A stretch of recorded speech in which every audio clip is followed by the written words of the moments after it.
massive stock activity. More than double what was there on 30th, more than double what was there on 29, 28. ये anomaly देखिए. ये कौन लोग हैं? ये वो लोग हैं जो जानते हैं कि कोई ना कोई घपला हो रहा है.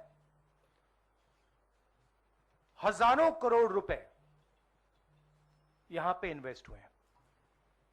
फॉरेन इन्वेस्टर्स ने इन्वेस्ट किए हैं और उसके बाद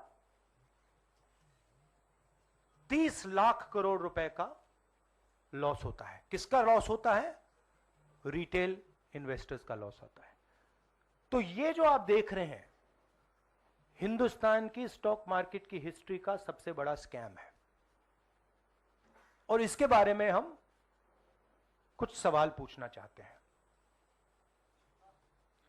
पहला सवाल, why did PM and HM give specific investment advice to the 5 crore families investing in the stock market? Is it their job to give investment advice? Second, why both interviews were given to the same media house owned by the same business group, which is also under SEBI investigation for manipulating stock market? Third, what is the connection between the BJP, the fake exit pollsters, and the dubious foreign investors who invested one day before the exit polls were announced and made a huge profit at the cost of 5 crore families? We demand a JPC into this. We are absolutely convinced that this is a scam.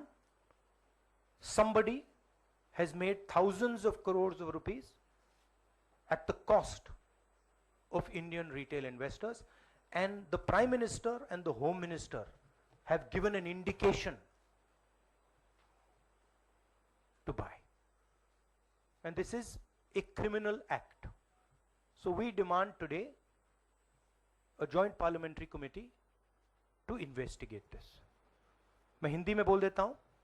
प्रधानमंत्री ने देश की जनता को investment advice क्यों दी और 5 करोड़ परिवारों को जो इन्वेस्ट करते हैं उनको प्रधानमंत्री ने, होम मिनिस्टर ने स्टॉक खरीदने का आदेश क्यों दिया?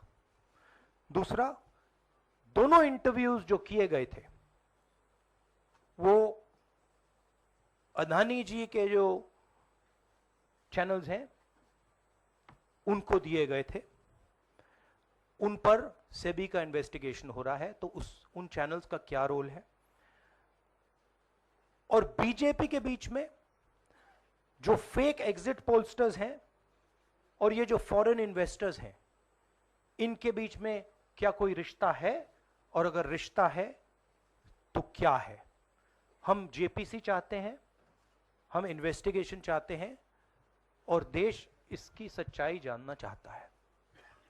धन्यवाद. शुक्रिया राहुल जी. साथियों, अभी अभी राहुल जी ने आपको स्पष्ट तरीके से क्रोनोलॉजी समझ लिया है. बार बार गृह मंत्री कहते थे अब क्रोनोलॉजी समझिए. आज राहुल जी ने देश को क्रोनोलॉजी समझाया है. इसके ऊपर अगर आपके सवाल हैं तो एक एक करके आप पूछेगा. एक एक करके पूछेगा. I haven't said the chronology in English, so I'll say the chronology in English. 13th May 2024, the Home Minister says, buy shares before 4th of June. This is a clear indication to retail investors and others to buy stock. 19th May, for the first time, and then repeatedly until the 28th May, the Prime Minister says that the stock market is going to break records on 4th June. Finally, on 1st June, completely fictitious